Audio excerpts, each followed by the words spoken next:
Code போடல, code துவைக்கல தானே? துவைக்கல இல்ல, மூக்கு சிந்தினீங்களே. ஐய அயன் பண்றப்ப பொசுங்கிருச்சு. இல்லன்னா நான் கோட்டு போடாம வருவேனா? அப்பாடா.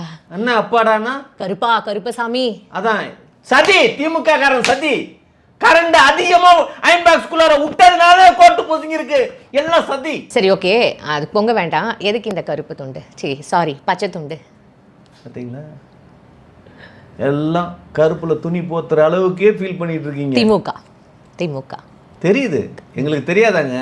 ஆமா, அந்த செவேன்னு உதட்டில் சாயம் பூசிட்டு வந்திருக்கீங்க, கண்ணில் மை வச்சிருக்கீங்கன்னா இது தெரியாதா? காரணம் தெரியாதா? இதை பல தடவை வர நாங்கள் பார்த்து சொல்லி தெரிஞ்சுக்கணுமா? வெள்ளை கட்சி. வெள்ளை இது என்ன கட்சிப்பா? வெள்ளை இது என்ன கட்சி? புதுசா ஜாயின் பண்ணியிருக்கான் தம்பிக்கு ஒன்றும் தெரியாது. காதுல குணுக்கு வந்து வெள்ளையா தொங்குதுங்கிறதுக்காக உங்களை ஏடிஎம்கில சேர்த்துவாங்களா? ஒரு விஷயம், ஏடிஎம்கில யாருமே சசிகலாவே சேர்த்துக்கல, உங்களை எப்படி சேர்த்துப்பாங்க? கொஞ்சமாவது அதெல்லாம் விட்டுருங்க, அந்த ஆசையை விட்டுருங்க. நீங்க பக்கா திமுக காரி அப்படிங்கிறது தெரியுது. அப்புறம் இதுக்கு மேல என்ன?